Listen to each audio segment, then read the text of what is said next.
back to my vlog! And yan, yun na nga. So ngayon na lang ulit ako nakapag-vlog. Kahit mga short vlogs hindi ko magawa kasi ilang araw po actually. Ay hindi, actually 1 week akong nagkaroon ng trangkaso and grabe. So ayan, for today's vlog, ito po ang ating i-feature today. Mga second hand silver. Ayan. Mamaya ako i-reveal sa inyo yung location ng shop na ito. Ang shop na ito ay Franz Kiel Silver Shop. Meron po sila mga second hand na silver na mga items like hikaw, kwintas, singseng, anklet, bracelet. At meron din silang mga brand new. And talagang good quality po yung mga second hand items po nila po dito na mga silver. Kasi talagang binabalik-balikan po sila ng kanilang mga customers kasi nga naggagandahan po talaga yung mga items dito. So, kung naghahanap ka ng pangregalo for this December, yes! Season of giving na naman po. Papasok na naman po ang December. Malapit na, ilang tolog na lang December na at malapit na magpasko. And so, ano pang hinihintay mo? Punta na kayo dito sa Franz Kiel Silver Shop na matatagpuan dito sa bayan ng Dasmariñas.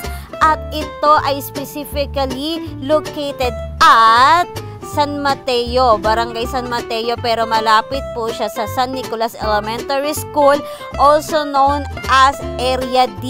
Yan, sa Area D marami kayong matatagpuan dyan.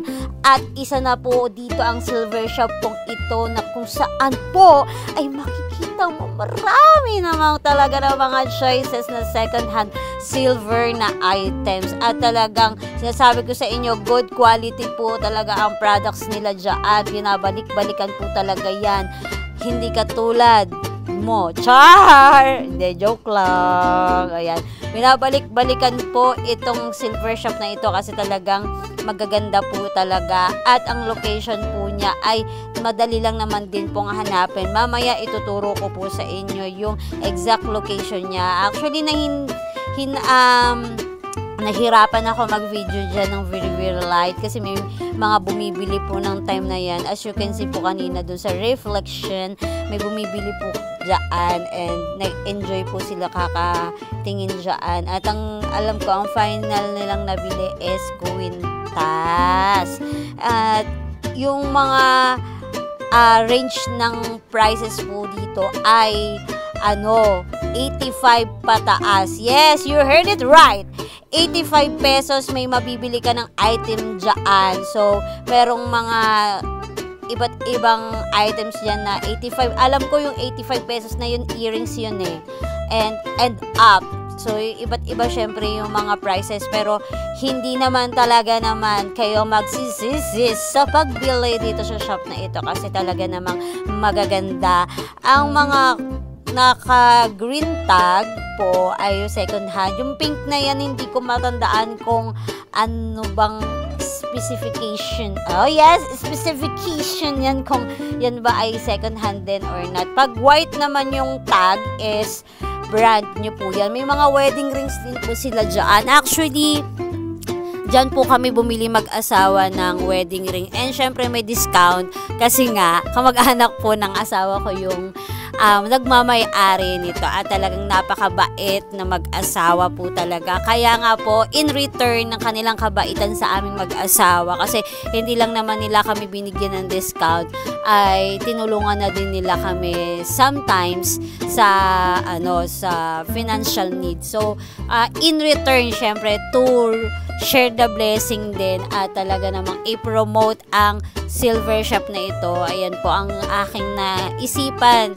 na paraan para naman ibalik ang kanilang kabutihan sa amin. So, wala pa naman kasi akong pambili ngayon ng silver. So, ito muna para ma-promote natin yung shop nila. Actually, hindi lang ito yung shop nila sa area din. Nagbukas na rin po sila ng second branch sa San Mateo din. Pero alam ko sa kanto yun eh.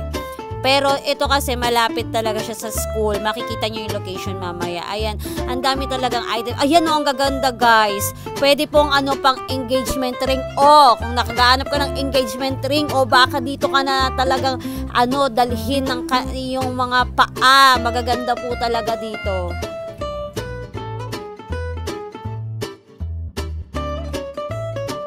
Ayan, brand new po yan kasi white tag. Ayan, piniflex ko lang po pa isa-isa din, paunti-unti. So pagpasyensyahan nyo na po yung camera ko kasi hindi po talaga good quality yung cellphone na meron ako. So pagpatawad nyo po muna. Pero magaganda po yan. Kaya pumunta ka na kung gusto mo makita kung gaano kakaganda ang mga second-hand silver na kanilang ino-offer. Go ahead, punta na kayo sa silver shop na ito na located po sa Area D dito sa Dasmariñas. Ayan, mga magpapahuli pa ba kayo? Ang dami nilang ino-offer dyan. Yan, may mga very very cute na earrings and ayan, ito yung mga wedding rings nila. Meron pang nakatago depende po yun. At ito pa, pwede pa po kayong umorder sa kanila kasi may catalog sila So, kung wala sila dyan ng mga hinahanap nyong items, meron po silang catalog na pwede mo nilang ipakita sa inyo to order. And ayan po yung location po nila. Yun po yung tsura ng location po nila. Sa tapat po ay meron po kayong makikita pong bakery dyan. Teka lang. Ayan, pinapakita ko lang yung front, yung kanina sa kilid. And may repair shop din po sila ng cellphone and other items po. May speaker, may electric fan, and so many more. And ayan po, meron nakikita po kayo dyang bakery, kulay dilaw. At ito po ay malapit din po sa D&M Food Products Trading. Ayan. I-feature ko din yan, yung D&M na yan soon. And ayan po, may ukay-ukay dyan in front din po ng kanilang store. Ayan. At sa ibang anggulo po, ipapakita ko rin po. Ito po, sa area din na po yan along the highway. Ayan, nakikita nyo San Nicolas Elementary School. Kakaliwa po kayo dyan kung galing kayo sa taas. Pero kung galing kayo from the cementerio, meron po, kanan po kayo. Ayan po yung location. So, yun lang po guys. So, sana po ay makabili po kayo sa store na yan.